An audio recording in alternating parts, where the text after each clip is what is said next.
قرارداد میں مسترد کرنے کی رولنگ میں دھمکی دی گئی ہے. Mr. President, I would like to salute. غیر ملکی طاقتیں ہوتی ہیں وہ ثبوت لکھ کے دیتی ہیں. Vote of no confidence has been pass. کاغذ کا ایک ٹکڑا لہرایا گیا. کسی غیر ملکی طاقت کو یہ حق نہیں کہ وہ سازش کے تحت پاکستان کے عوام کی منتخب حکومت کو گرائے. وزیر قانون نے جو نکات اٹھائے ہیں وہ درست ہے. ایک قرارداد میں مسترد ڈسلاؤ کرنے کی رولنگ دیتا ہوں. سب معاف کر دیا جائے گا اگر عدم اعتماد کی تحریک کامیاب ہوتی ہے. یہ دھمکی آمیز الفاظ 7 مارچ 2022 کو امریکہ میں تعینات پاکستانی سفیر اسد مجید کی جانب سے موصول ہونے والے اس سائفر میں درج تھے جن میں ان کے اور امریکہ کے اسسٹنٹ سیکرٹری آف اسٹیٹ ڈورن لو کے درمیان میٹنگ میں ہونے والی آفیشل گفتگو درج تھی.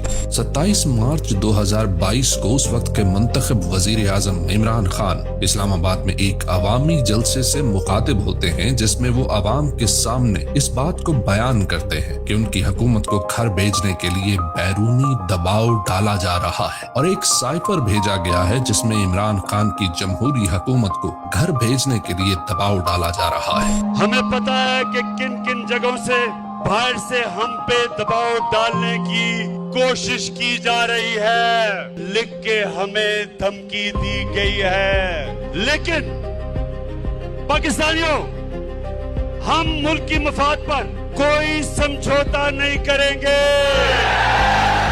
میں آج قوم کے سامنے پاکستان کی آزادی کا مقدمہ رکھ رہا ہوں. یہ سائفر جسے انتہائی بے شرمی اور ملکی حمیت کا سودا کر کے نون لیگ اور پیپلز پارٹی سمیت اسٹیبلشمنٹ جھٹلاتی رہی. یہ بھی جعلی جھوٹا لیٹر ہے. آپ کہتے ہیں 7 تاریخ کو آیا. 3 ہفتے آپ نے کہاں گزار دیے؟ کیوں چپ رہے آپ؟ پہلے کہا کہ امریکہ اور اس کے بعد کہا نہیں وہ تو میں امریکہ کے بعد نہیں کرا. تو کیا کرتا؟ پرچی جیب سے نکالی، خالی پیپر، یہ ثبوت ہے. کس کو بے وقوف بنا رہے ہو؟ وہ جو غیر ملکی طاقتیں ہوتی ہیں وہ ثبوت لکھ کے دیتی ہیں. یہ خط خان صاحب کے ایک وزیر نے خود لکھوایا ہے کسی ایمبیسڈر سے. یہ خط نہ تھا نہ ہے، یہ ایک ڈرامہ تھا.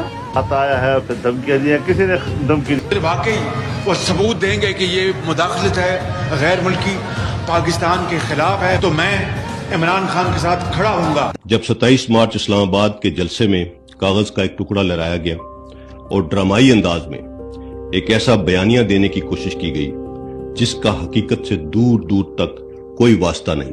آج 3 سال بعد منظر عام پر ہے اور ثابت کر رہا ہے کہ عمران خان کا دعویٰ عین حقیقت پر مبنی تھا. امریکہ کی جانب سے نہ صرف پاکستانی سیاست میں مداخلت کی گئی تھی بلکہ قدر غیر پروفیشنل انداز میں پاکستانی اسد مجید سے امریکی اسسٹنٹ اسٹیٹ سیکرٹری ڈونلڈ لو نے اس لہجے میں گفتگو کی تھی جو کسی بھی خود مختار ملک کے لیے قابل قبول نہیں ہوتی. اسی بنیاد پر 31 مارچ کو عمران خان نے نیشنل سیکیورٹی کونسل کا اجلاس بھی بلایا جس نے اس بات پر اتفاق کیا کہ سائفر میں درج الفاظ امریکہ کی پاکستان کے اندرونی معاملات میں مداخلت کے مترادف ہیں. جس طرح اس اعلامیہ میں لکھا ہوا ہے کہ ان ڈپلومیٹک لینگویج یوز کی گئی ہے، اس اعلامیہ میں لکھا ہوا ہے کہ جو بات چیت کی گئی ہے وہ انٹرفیرنس کے مترادف ہے. مگر اتنے بڑے واقعے پر نہ تو کوئی تحقیقات شروع کی گئی، الٹا بند دروازوں کے پیچھے امریکہ کی خوشنودی کے لیے رجیم چینج کروانے کا باقاعدہ آغاز کر دیا گیا. اور بالآخر 10 اپریل کو تحریک عدم اعتماد پیش کر کے ایوان کو ایک نیلام گھر میں تبدیل کر کے 22 کروڑ عوام کے نہ صرف منتخب وزیر اعظم کو گھر بھیج کر ہائیبرڈ نظام مسلط کر دیا گیا. 174 members have recorded their votes in favor of the resolution. Consequently, the resolution for vote of no confidence against Mr. Imran Khan, the Prime Minister of Islamic Republic of Pakistan, has been passed by a majority of the total membership of the National Assembly. بلکہ سینکڑوں جھوٹے مقدمات درج کر کے پاکستانی عوام کے حقیقی نمائندے کو پابند سلاسل بھی کر دیا گیا اور اس کی جماعت کو کچلنے کے لیے ہر گھناؤنا ہتھ کنڈا استعمال کیا گیا. تاریخ کی درست سمت پر کھڑے ہونے والوں کو اٹھا کر جیلوں میں پھینک دیا گیا اور ان سے سیاست کرنے کا اختیار چھین دیا گیا، جبکہ مٹی کا سودا کرنے والوں کو بدترین ووٹ چوری کر کے ملک پر مسلط کر دیا گیا.